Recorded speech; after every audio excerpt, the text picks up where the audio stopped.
My story might be hard to believe, and some might consider it pure fiction or accuse me of being insane. But please, listen to it, and maybe you'll change your mind. It all began when my family and I decided to go somewhere far away to escape people and enjoy the beauty and serenity of nature. The place was incredibly quiet and beautiful. Despite the fact that many of the house's belongings were ruined, the place still had a charm that caught the eye.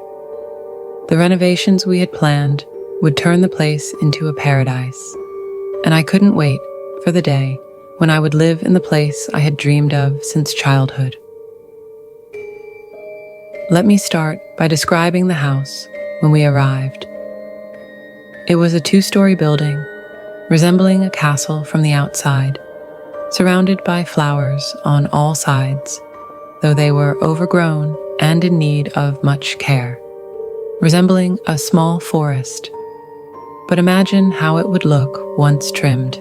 A wide garden with space for the car, along with a backyard that had a swing hanging from an ancient tree, much older than the house itself. There was also a small lake, or perhaps a pond, I'm not sure, but its waters were clean enough for a quick swim. There was also a small room on the shore, which I planned to convince my father to let me turn into an art studio, my personal workspace. That was the outside. Inside, the first floor had an open American-style kitchen, a design I didn't particularly like. The idea of being visible and watched while inside made me uneasy. There was also a guest room, a living room, and a dining room with a huge table, the kind I could imagine kings dining at. There was also a beautiful bathroom and a balcony that opened to the backyard. The furniture and the way everything was arranged gave the house an air of sophistication, as if it once belonged to a wealthy person with refined taste. However, the walls were in desperate need of repainting, even though the fading colors and patterns were still beautiful. As for the room on the shore, it was filled with tools, wood, and metal, almost like a junkyard. But I was determined to make it my kingdom, no matter what.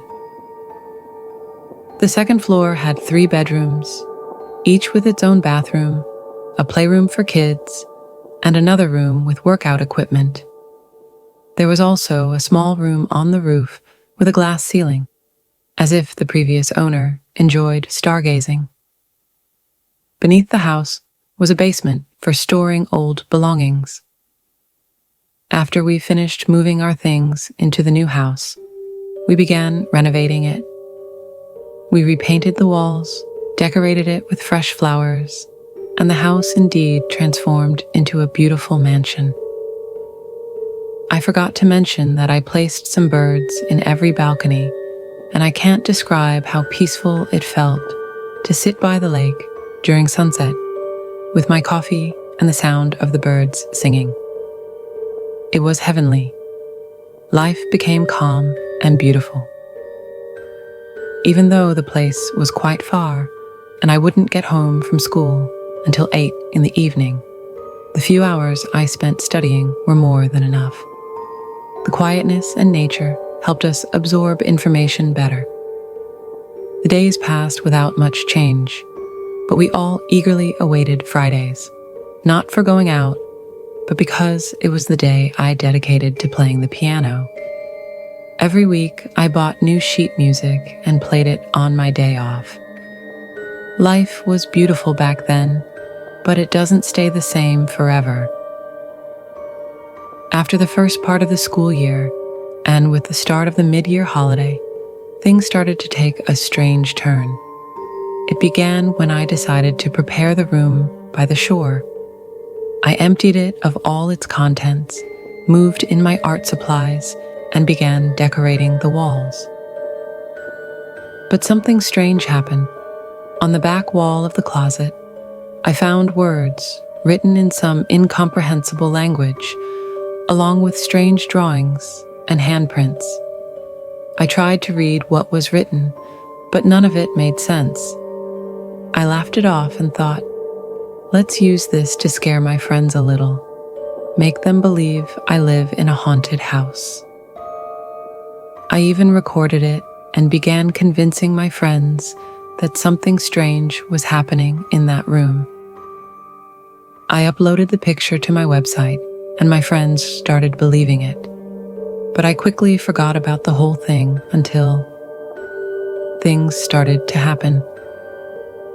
After the holiday ended and we returned to our daily routine, I began spending most of my time in the outside room, which I called my kingdom. My friend often came to stay over, and we'd study, watch movies, and do everything together. One night, we decided to watch a new horror movie that had been causing a big buzz. We turned off the lights and watched it. After it ended, we sat reminiscing about the movie, laughing hysterically, and my friend joked, "Why are people so scared of movies like this?" Suddenly, we heard a noise coming from the water.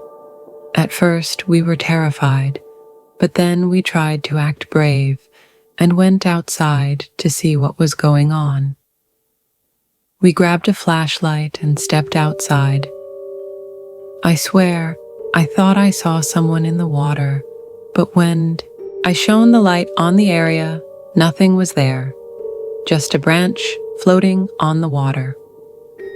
We laughed and went back inside. The next day, there was a foul smell in the air, but I didn't pay it much attention. I went to university, and when I returned home, my father asked, "How did you not notice the dead cat by your room door?" I was shocked. When did it die? How did it get here? But I stayed silent, too overwhelmed by the tasks I had for university. A few nights later, I was sitting in my room when I heard that same noise in the water. I turned, feeling as though someone or something was out there. I tried to shake it off, telling myself it was just exhaustion. I went back inside to make some coffee and returned to find a dead bird in front of the room. Horrified, I went inside to grab something to move it. But when I stepped outside again, I saw someone standing at the shore. The place was dark, and at first, I thought it was my father. I walked closer to see what he was doing, but it wasn't my father. It was someone else. His face was burned, his skin charred and grotesque. His eyes were wide open, staring into nothingness, and I couldn't see any details on his face, just the terrifying eyes. Before I knew it, I was screaming in front of my father's room. The next thing I remember, I woke up in my bed, my father beside me. "What happened?" he asked. Slowly, the memories of what I saw came back to me. I told him everything, and he calmed me down, saying it was just exhaustion. He helped me finish my university tasks, and he even went with me to class the next day. But things didn't get better. Every day, I saw him. I found dead animals near my room, and eventually, I decided never to go back to that room by the lake. But even that wasn't enough to stop it. He followed me everywhere, even in my dreams. And worse, what I saw in my dreams started manifesting in real life. Once I dreamed he was chasing me, and when he caught my hand, I woke up with my hand burning. I screamed from the pain, and my father rushed in to wake me up. When I looked at my hand, there were burn marks. If I told my father, he wouldn't believe me. What was happening to me? Would I have burned completely if my father hadn't woken me up? Days passed, and the burns on my body increased. I was too afraid to sleep. To distract myself, I started talking to my friends. Then, one day, I stumbled upon a strange website about a man who claimed to know everything about symbols and signs that summon spirits. I immediately remembered the symbols I had found on the walls. I printed the picture I had taken and sent it to him, asking if they meant anything. Surprisingly, it wasn't his assistants who responded, but the man himself. He asked for my phone number and insisted on meeting me urgently, saying I should bring the picture with me.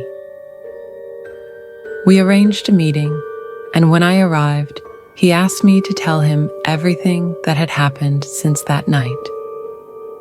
I started to tell him the story, including the prank I had pulled on my friends, but I didn't mention the burnt man. Then suddenly, he asked, "Is that everything?" It was as if he already knew. He studied my face as I nervously touched one of the burn marks on my hand. He immediately noticed and asked, "What caused that burn?" I hesitated, unsure of what to say. I tried to come up with an excuse, but before I could, he asked again, "Has anyone else seen him?" The words hit me like lightning. How did he know about the burnt man? Does he understand what's happening to me? I stood frozen in thought as he repeated his question. Finally, I told him, "I don't know. The first time I saw him, my friend was with me, but I'm not sure if she saw him too." He then asked, "Did both of you read what was written on the wall? Did you read it aloud?" I thought for a moment and said, "No, I'm the only one who read the words on the wall. She wasn't with me when I painted the room." Suddenly, his expression changed. He stood up and said, "We need to hurry."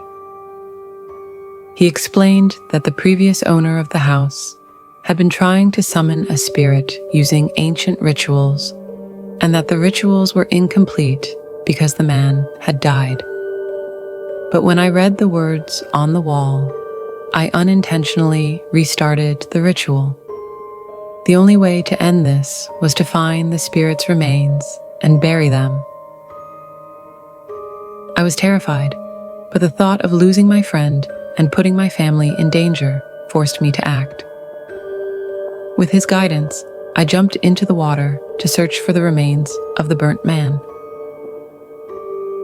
I found him, his body still tied to a branch at the bottom of the lake. His face was twisted and burned, and the sight of his charred, blue-tinged skin was horrifying. I untied him, and with the man's help, we pulled his body from the water. We buried him, and it seemed as if the nightmare had finally ended. But how can I forget what happened? How can I forget the burns that still cover my body? How can I forget my friend who didn't survive the fire? How can I